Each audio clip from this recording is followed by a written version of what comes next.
everyone, and welcome back to Candid Conversations on Leadership. Chris, you're looking nice and springy today. Yeah, I decided to ditch the blue jacket for this light gray one. I see you're wearing your spring whites as well, looking sharp. Awesome. Yeah. Well, today we are joined by a special guest. I'm going to take a moment and read the bio. Fantastic. Okay. Sparkle Sanders is a certified and independent leadership consultant, coach, and speaker with Maxwell Leadership. She has 20 years of experience in business and marketing and owns AddSpark Consulting Incorporated, where she helps businesses, ministries, and organizations of all sizes with leadership development and training, workshop facilitation, executive coaching, strategic planning, visioning, and more. Sparkle has served numerous units and teams throughout the Illinois campus, including Geese College of Business, Granger College of Engineering, and the Division of Student Affairs, to name a few.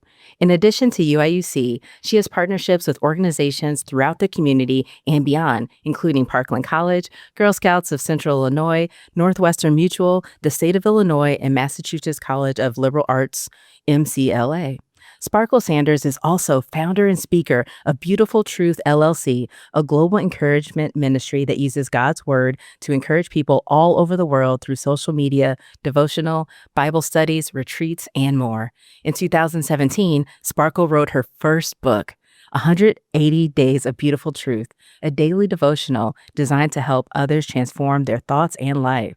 Learn more about Sparkle Sanders and her work at sparklesanders.com. Welcome, Sparkle. Thank you guys for having me. I'm so honored to be here. We're so glad to have you. You're officially our first non-university employee guest on the podcast, Okay, wow. Which is fantastic. Although I feel like you're part of our university family because you do so much work with the university, so much great work. I know you've done work with my team and other teams in our college. So I'm really looking forward to kind of diving into your story because I don't really know a lot about your story. Yeah, that is very true. I do feel like I'm a part of the university family. So I'll kick it off and say, we're going to talk about your journey and what you learned about leadership along the way, and we'll highlight some of those key career milestones. But if we could perhaps start off by sharing a bit about your name itself and how it reflects your journey.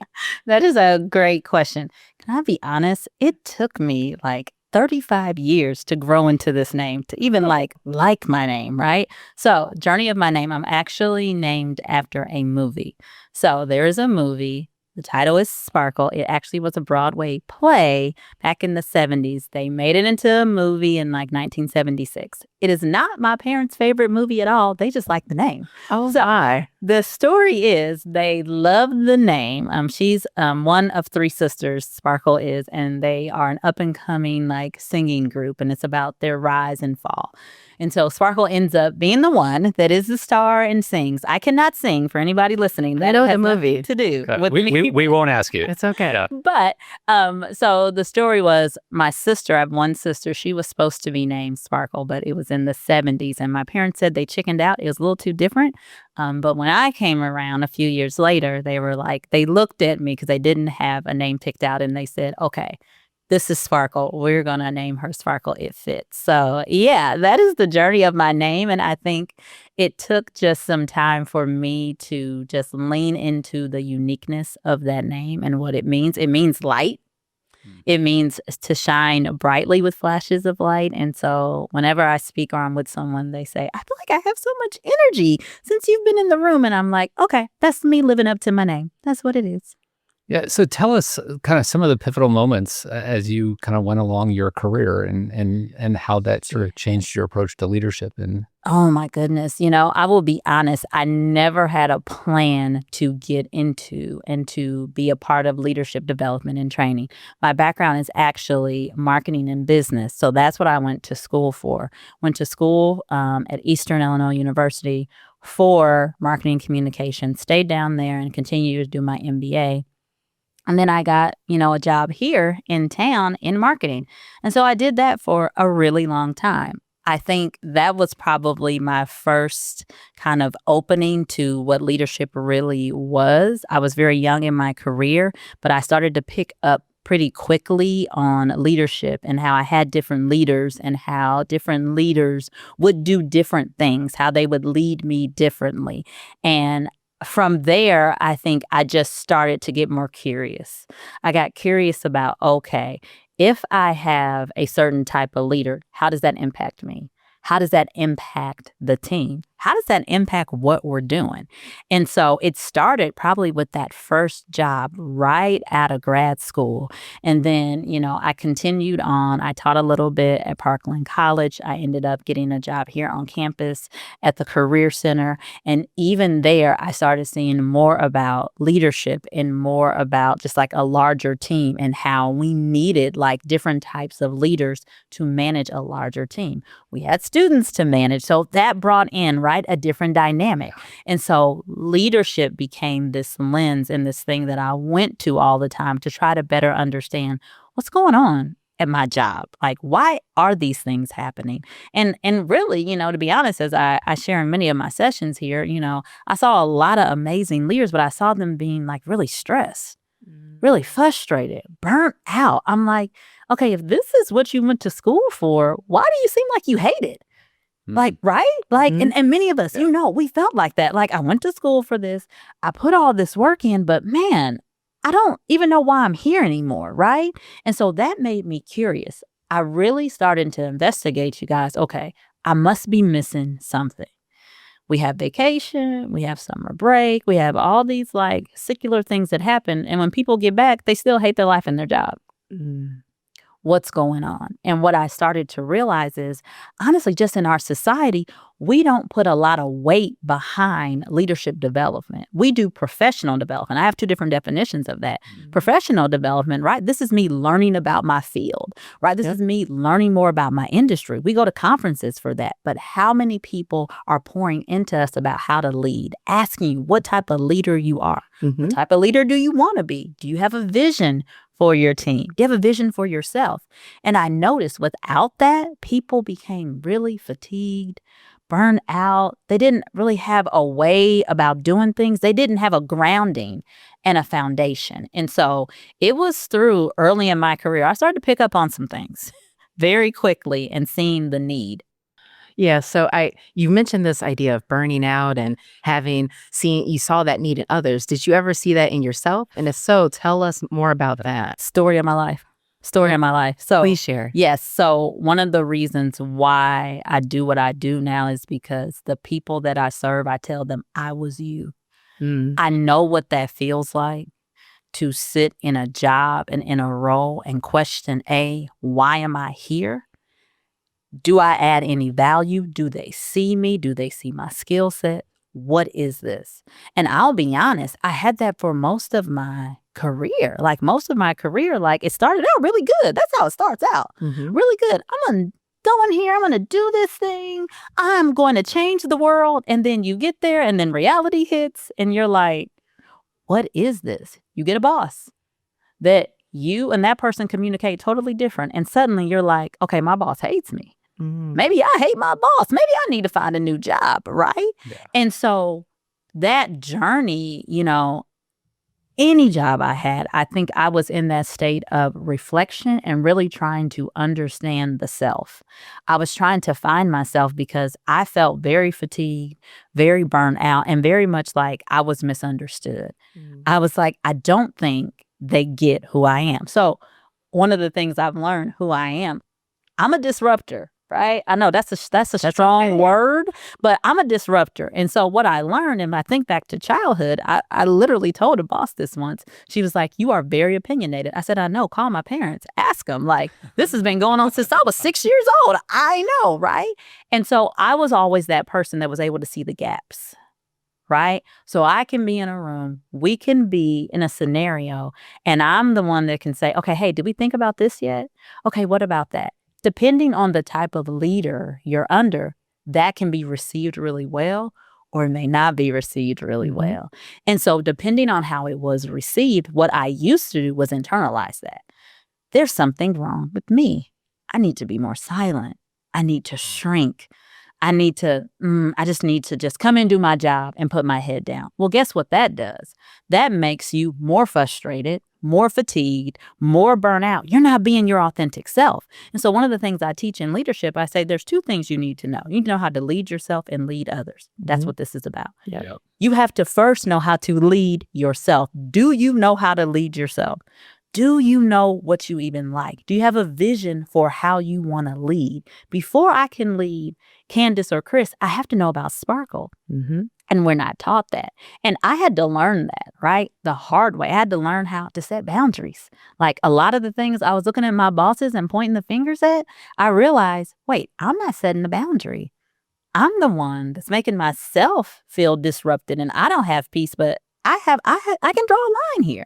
I can say, you know what? This does not work for me. What else can we do? And still honor them, right? Yeah. Honor the position, honor the person, but set the boundary and knowing how to do that. And so for me, it's definitely been a journey. I spent a lot of years just pointing the finger back either at myself or at others until I learned not to point the finger at me, but to start working on me. So was there a moment that sort of stands out to you where you're like, oh, I got to change this approach? Oh, yes. It was actually when I got here on campus at U of I. So this was job number, I don't know, I can't count. But so I come to the University of Illinois and I'm like, this is going to be different because I'm going to be in a different, I'm back in higher ed.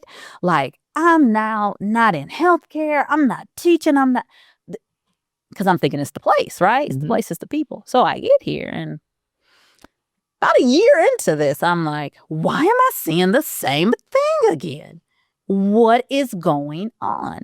And so I remember after kind of stopping around, honestly, for a little bit, Chris, it really came to me, okay, Sparkle, it cannot be every place that you are going. Something my mom used to tell me when I was little, she's like, you are the common denominator in all of these stories. Yeah. It cannot be the place and the other person. You are following you. And I really took a step back and I was like, okay, what am I doing? And so it was 2017 to be exact. I remember it because I was a part of Women's Business Council here in town. We had a guest speaker and she was John Maxwell trained. She was just amazing and phenomenal. She was offering this mastermind, what we call it, which is going through one of John's books. And I'm not a person that signs up for something immediately, but it just clicked. Signed up for it. And then I was like, well, how am I going to do this? It's over the lunch hour. I'm like, I'm working in the middle of campus. Like, this is never going to work. Well, I paid my money for it. And I was like, well, now I'm definitely going to go. I got to make this work. Yeah. Life-changing. It was it's led me to this place here. That moment, making that decision to be in that mastermind with 4 other individuals that I did not know. I didn't know them. They were older than me. They were more seasoned. Some were entrepreneurs. We went through this book called The 15 Laws of Invaluable Growth. It changed my life because what I learned, Chris, in that book, one of the chapters, it talks about just the sacrifice and the cost you have to make. And it talks about, leadership and even leading yourself. What are you willing to give up? It's called the law of trade-offs. And what I realized in that moment was, okay, a lot of my dissatisfaction was coming from the field I was in, right? Like, I can do marketing. I still do marketing, right? But there's a grace for this leadership thing that I do. And so I knew in that time in 2017, I was yearning for something more. I couldn't put my finger on it. And in doing that class, I was like, hey, this is what I feel like I'm being led to. I'm being led to I don't have to stay in marketing. There's a whole nother option out here for me. And I need to start tapping into that and figuring out how to actually move into that so I can be content and really connect with helping others. So that was very pivotal in my career. Thank you for sharing that. Yeah. So you mentioned you've worked with lots of clients, lots of companies, lots of organizations and things of that nature. What are those common fears or setbacks that you see often? I mean, you mentioned some people you see burnout, but can you share some others? And then how do you help them through those challenges? Absolutely. One of the number one, and this is common, and I know people don't realize that it creeps up in their leadership, is confidence. Confidence and that imposter syndrome. So how are you building the confidence amongst everybody else? The first thing I do, right, is I got to start helping people learn about themselves. So in addition to everything I do, I am DISC trained and certified, right? And here's why I love DISC. I fell in love with DISC because it helped me learn to not hate my personality, but to embrace it. I tell people this. I've heard, other people say, well, I took this Sparkle somewhere else and I found out that I was de-wired and I just cried. And I said, well, what did the facilitator do? Did they stop the course and bring you in and tell you this is not bad? DISC is about two things. It's about learning yourself and learning other people. Mm-hmm. I have to embrace me. I have to embrace others. And so with confidence, I start with, we need to get you an assessment so you know this is how you've been created. This is how you're wired. And there's nothing wrong with it. No. It's actually a beautiful thing. And so I start there, Candice, because I want people to know these are your strengths. And I tell people, stay in your strength zone. We work so much on, let me try to improve. And you wear yourself out. Can't be all things to everyone. You can't, and we've all done it. Like, I'm going to fix all this. And then we forget about the good stuff. We forget about the sweet spots, right? So confidence and imposter syndrome, what I want to do is the opposite of what the world and society has done. I want to build people up. And I want them to understand, okay, here's how you get confident. You have to get confident and knowledgeable about what you're strong in. Do you know your strength zone? What are those things that you're really good at? And are you putting your energy towards that? And I spend a lot of time also, Candice, with helping people identify what their vision is of their leadership. Mm-hmm. And they're like, I don't even know what you mean. I said, okay, I need you to think about, how are you leading? Some of us, like, we're transformative. Some of us, we are developers. Mm-hmm. Like, I have leaders that they want to develop people. And there's nothing wrong with that. There's other people, they're like, I'm very visionary. I'm big ideas. I want them to take these ideas and run with it. Who are you as a leader? And so that confidence is so common because I see most leaders have just gotten into a role by osmosis, or they just moved up. Mm-hmm. Right? It's the next step. I hear that all the time. It's the next step. And my question is, great, it's the next step. What do you want to do there? How are you going to add value? How are you going to contribute to that organization, to those team members, to the unit? Mostly get a deer in headlights look, like, it's pretty deep. People, whenever I coach somebody, they're like, you ask a lot of deep questions. And I was like, good. That's why you pay me. That's what good coaches do. I'm like, yes, that's why you pay me. I don't want to be on the surface, but that confidence and that imposter syndrome is like the number one that I see. The other one that I see, it's communication. There are so many people, even on our campus and beyond, they will tell me, I think my boss hates me.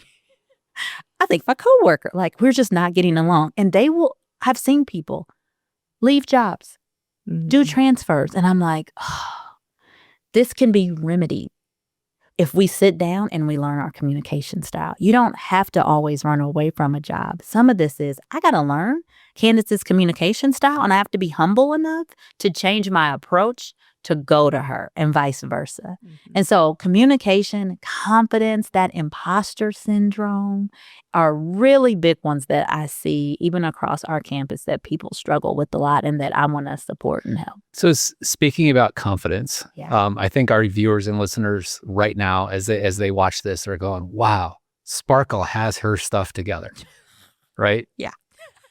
So, but you've had setbacks. You have your doubts. Like, how do you personally handle it when you have a setback or you're kind of clouded with doubt? How do you deal with that? Yeah, that's an excellent question. Yeah, because I want everybody to know, and I will say this often when I'm with people, when I am teaching someone something, it's out of a space that's for me. Like, I have just went through that. For me, my center is, I'm a Christian. I'm going to have a relationship with Jesus. So when I have a setback, I go there first. I got to go there because he is who directs me. He is who led me into this. And so for me, when I feel like I have a setback, I have to stop, pause, and reflect and say, okay, what am I missing here, Lord? What is it that I need to see that's different, right? I also spend a lot of time processing, right? I tell all my teams this, right? And this is new for people because they're like, I can do this. And I'm like, yes. I said, we need to process through how you feel. It's okay that you're upset about this. Mm-hmm. And they're like, I can do that? Yes. So for me, when I have a setback, I try not to move quickly past it first. I give myself time to say, boy, I thought this was really going to be great, but it's not that great. I was expected to be really excited about this. I don't feel very excited about this. Like, I'm disappointed. I feel like I missed it. I feel like I failed. Man, I messed that up, etc. I give myself some time to sit with that. Then from there, I go into, okay, what's my action step? Now what do I need to do? I've wallowed a little bit, and that's okay. When you spend some time, I always tell people you can spiral to a solution. What's the solution? right? And so, I mean, I think people need to realize, even with me, they may see, oh my goodness, she's leading us. She has it all together. I tell people I fail every day. Every day I fail. And I am an overcoming minute by minute perfectionist. So it's really hard for me because I want everything to be perfect. I mean, start the day, I have this vision. It's going to go great. Guess what? It will not. Even today, I've had so many interruptions to get here. And I'm like, focus, Sparkle. You just got to get to campus. You just have to do what you're supposed to do today, right? And so with those setbacks, what I have learned, Chris, is not to always let the emotion of the setback take me like with the current, right? I have to set aside that time, get with the Lord, process it, and then figure out what's the plan of attack. Because if I stay in those emotions, which aren't bad, your emotions are indicators. I don't want anybody listening, your emotions are indicators. They are good to you, but we can't lead from them. Yeah, you need to feel it, not let it drag you. Absolutely, right? I tell people they're like indicators on the dashboard. If I am feeling like, I feel like I have not been valued. Okay, there's probably some reality to that. Explore that. Okay, what happened? How did the conversation go? Etc. Kind of dig there, but don't let that lead you. I have seen leaders be led by their emotions, you guys. And I'm like, that was an emotional response. And then they come back later and they're like, ooh, Sparkle. And I was like, let's talk about that, right? And so it's, again, going back to self-leadership. Do you know yourself? If you are a person, right, that has been led by your emotions, not bad. You're not a bad person, but how do we bring that, right, into a place where you don't have to be led by it, but you can use it? I love when I see a leader that is passionate, right? They're like, oh, I'm so emotional. I'm sensitive. I said, no, you're passionate. I love that. Yeah. Keep that enthusiasm. Keep that passion and be driven by it. But we know when we need to make a decision, we need pause time. Yep. Yeah. So it's great because you're talking about that emotional intelligence piece and self-awareness, but self-management is also very much important when you have to do that. Yeah. And I really appreciate your framing there because I think a lot of our listeners and viewers are in the IT community. And I find that in our community, a lot of people don't recognize the emotional part and realize that it's there, right? And they just like, no, we're not going to be emotional here. We're going to be all ones and zeros. We're going to be, black and white. And we're going to think strategically around this when the challenge is actually around the emotions and how people are feeling around the table. Sure, Chris. And so when you shove all that down, all it does is build up and then pressure cook its way. Yeah. Chris, I love that you said that. I tell people it's both and. This is what I've learned in leadership. We try to pick I should be strategic or I should be task focused. Or I should just be people. I said, actually, you got to be both and. You got to be people focused and production focused. You got to get the work done. But I also have to think, oh my goodness, I got to think about Candice here. I got to think about Chris here. I have to do both and. And so this is why we need each other. It's why I love team and teamwork. Because if I'm not really good maybe at the task, but Candice is, I can partner with her and vice versa. Yeah. So what role does innovation play in effective leadership? You do a lot of coaching and consulting, but how do you innovate so that it's fresh, so it's exciting, so that it works for all the various different clients that you have? Yes. So innovation in coaching and in leadership, I think especially now is really important because I think people are looking for something fresh. They're looking for something new. And so what I try to do is I always, especially when I'm doing workshops or I'm doing facilitation, I always try to bring something that is highly creative, highly interactive before we get into the bare bones of a thing, right? So for me, I use a lot of innovation around activities and exercises, right? So I always tell people, nobody just wants to see a talking head for an hour. That's not innovative to me, right? So I always say, I'm going to teach a little and we're going to do a little, right? And so I give you about 20 minutes of something and then we're going to apply it, right? And so I think in leadership, that's something to be remembered. How can you get them involved? How can you get their hands in it? How can you take even a common everyday task and relate it to something large like communication, conflict resolution, engagement, whatever that is. And so what I try to do is when I'm, especially with the team, is say, okay, let me do a discovery session, figure out what are the things they want to grow in, use that to really be creative around some type of exercise and the activities we can do where they can laugh a little bit, where they can have some fun, where they can connect, and then we can debrief together. One of the tools that John Maxwell has is exclusive to our company. It's called the Leadership Game. And I know, Chris, your team did that. And here's what I love about the Leadership Game. It's a card game. And so it's no pressure. People can come in their relaxed clothes. We're going to play a game. But the questions are about leadership, about your leadership, about how you lead others, and people laugh. And some people cry, and I get to throw out candy to the winner, and people connect. And it's one of the best tools that we have. It's one of my favorite things to do, in an innovative way, because I get to see teams come together. And so I just love being creative around the activities and the exercises. And even in one-to-one coaching, I do the same. If you coach with me, I tell you, you're going to have some homework. Mm-hmm. I'm going to give you some assessments. I'm going to give you some ways to look at things in a different way. You're going to be journaling, right? I want to always bring something fresh and new. I'm going to give you some videos to watch. I'm going to recommend a book. Some clients, we go through a book together. I do not want this to be a dump session. Mm-hmm. And I want you to grow from it.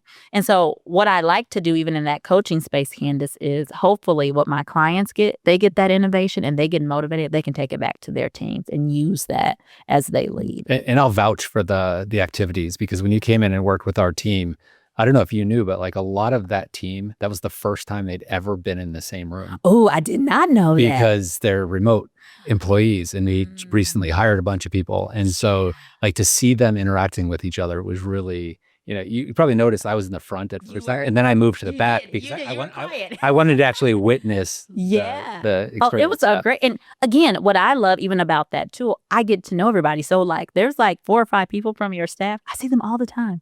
And I talk to them now all the time. And when I need help, I'm like, hey, can you come help me? And they're like, oh yeah. But it helps me to connect with people too. And so I love it. It just doesn't have to be a one-to-one conversation. You can bring some creativity and some fun in there too. So you mentioned your faith as a grounding thing for you. Are there other personal habits or routines that you use to contribute to your success? Yes. So faith is one. The other is exercise.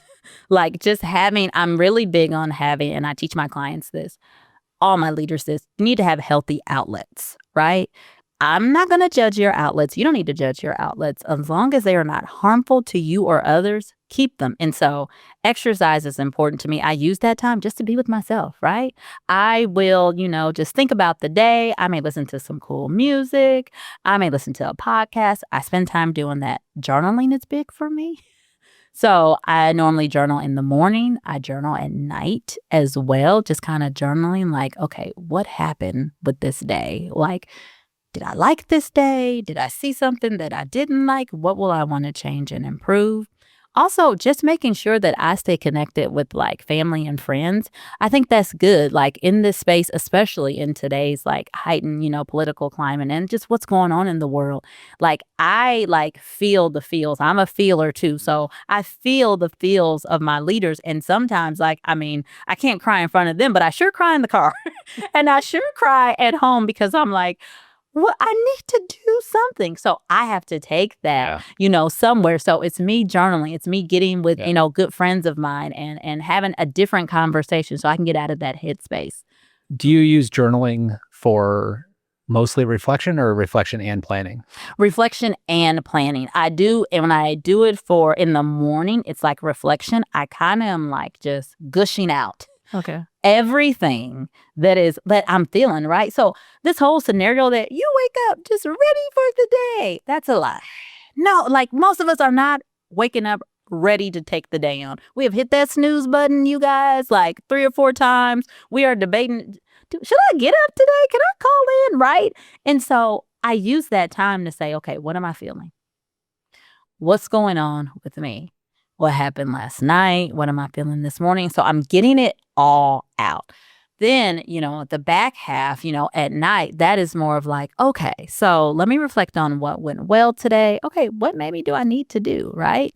You talked about planning. That is also a part of a discipline for me. I mean, I have had to get really just more kind of grounded in planning so that as I'm helping so many people, I'm making sure, I have a vision for each of my leaders and a plan of attack for them. And so, on DISC, I'm a C and I'm an S. If anybody knows about DISC, okay. yeah, I'm a CS. Most people think I'm an I. I am an what? I know. I was like, I almost sense some I tendency. I know. People say you're I, and I'm like, I'm actually more like quiet and reserved when I'm not in front of people than you think. But that C is what helps me take the deep dive. And so I use it for planning, like planning my week, planning for who I'm going to talk to, creating a vision. Most people probably don't know. Like any leader I'm working with, I have a vision for them. I'm like, okay, we're here, but I want to get them there. And so I use journaling as part of that too. Cooking is one that I enjoyed. I know people are like, you like to cook? I'm like, I do. It's therapeutic. I kind of kick everybody out the kitchen. I'm like, leave me alone. Let me throw my headphones on. Let me make something. And if it turns out that it's not that great, that's okay. But at least I've done something. So it looks like you've got a lot, like a full toolbox of things to keep you grounded. Yes, I've tried very much too. Yeah. So earlier you mentioned some feedback you got from your mother. Can you share feedback that you received that was tough to hear, but ultimately made you better? Oh my goodness. Yeah, there's been, so I tell this story and people are like, I can't believe you said that. I'm like, I know, this is why I do what I do now. So this is actually while I was here on campus. And so again, still growing, still learning. I was the main person responsible for overhauling our website. And so we were starting to do our website strategy meetings. My director was present and some of the associate directors. And it just became a heated conversation, and not with me in there. I was still very new. I'm like a month or two in. So I'm just trying to learn, right? But like when you start, if you know anything about marketing, you started going down that like kind of track of like ownership. It can hit a nerve like, okay, we're going to change this. Well, why? And so those conversations were happening and I was just kind of sitting back observing, and my director, turns to me and she says, what do you think? And so for me, a lot of like chaos and back and forth, especially at that time, I just would shut down from it. I'm like, I'm not dealing with it. I was like, this is insane. So they were kind of going back and forth and she's like, well, Sparkle, what do you think? And I said, I don't care. I said, I don't care. It doesn't matter what I think. I'm done with this. And she smiled, and she's just a great person. She's just a great leader. She said, well, you're over the marketing, so I need you to care. So I need you to figure out how you're going to care. Y'all, I felt this small. Like, this is in front of everybody. And I'm just like, and what was that? That was an emotional response. Mm-hmm. And so the feedback that I got from her, what she was really saying is, no, you don't get to not care. I hired you to do this job. I hired you to help us lead marketing. You don't get to bow out of this. And so I felt so small, but I learned something. I went back to my office and I was highly embarrassed. And I was like, okay, that wasn't a smart move. Like, Sparkle, like, where was that coming from? It came from, I was frustrated. I didn't know how to process through, right? My emotions. And so I just said it off the cuff, like, right? I did care. That's why I was upset, but I didn't have the language to say, okay, I'm like a little upset right now. I need a little bit of time. I can come back to you, which is okay to say. And so that was some hard feedback I got, earlier on in my career. I was in marketing and, you fresh out of college, you think that you're a hot shot and you know how to do everything. I was like, I'm a good writer. I write stuff all the time. I got A's in college. I got my MBA. Like, this is fine. And I was writing a script for a TV script that we were doing for an ad spot. And my VP kept throwing it back in my face. She was like, no, do it over. No, do it over. And I was like, is she crazy? Like, first couple of times I was like, okay. We're like 3, I was all day long. I was there till after 5. And finally I was like, what is your problem with me? Like, I don't understand. And she's like, because you can do this better. You can give me more than this. And I'm pushing you. And what you're doing is just putting something down. But she's like, there's more to you than this. I need you to go back and think through this. Think about it. Make this strategic. I'm like, I'm only 22. What are you talking about? But like the feedback that I got from that was, don't just slop something together to get it done. Yeah. But she was pulling gold in me. And so years later, and I'm still friends with her, I said, thank you. I know what you were doing now. She was like, yeah, you were settling. She was like, you were trying to give me a quick paragraph. And she was like, no. I already saw in you the gold. I was pushing you. You're not going to just give me these 4 sentences. You're going to think about this. And it was tough. I was literally there the whole, my friends had left. I was still there. I was like, am I about to lose my job if I don't finish this? So she saw something in you that you didn't see in you. And so I want to ask you a question, because this podcast is called Candid Conversations. Yeah. And we want to know, what's something that most people don't know about you? And it can be anything? Anything. Okay.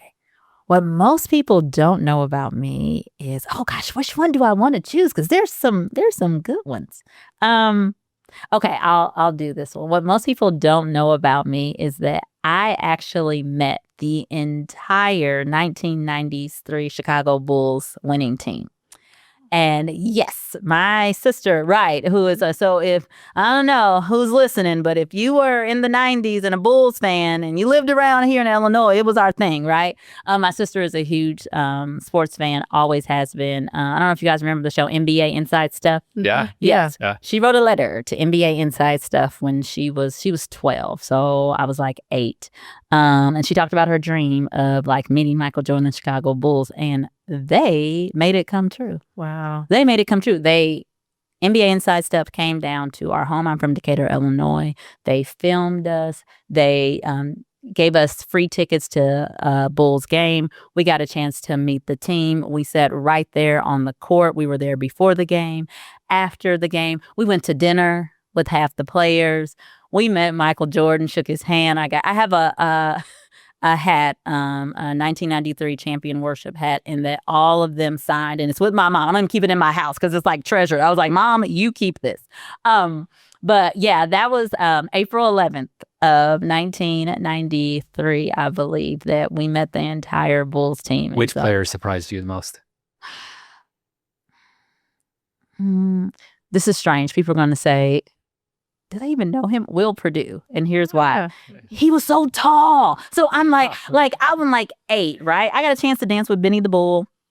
It was a great night. But like, why did he surprise me? Because he was so tall. Like, again, I'm not that like tall anyways, even now as a 40-year-old woman. But like, then I was like, I thought he was like shorter than that, but he was super tall. But he was really nice. I still remember what Michael Jordan said to us. He said, "Thanks for bringing us luck."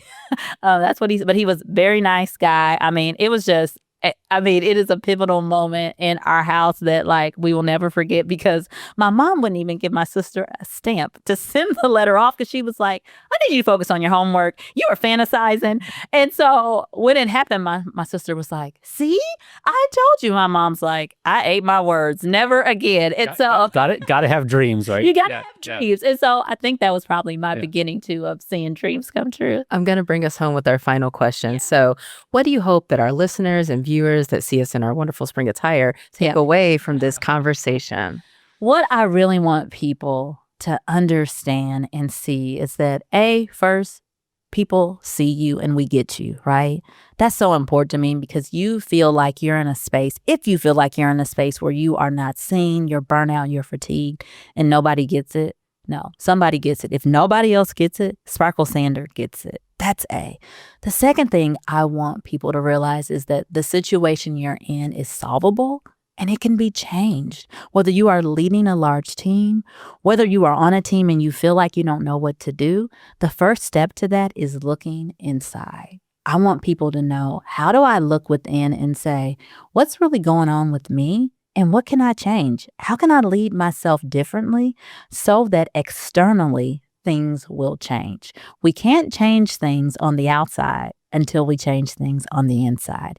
And so I hope people understand it's okay to take a close-up look at yourself, see what's going on, explore that, and then from there, take some action.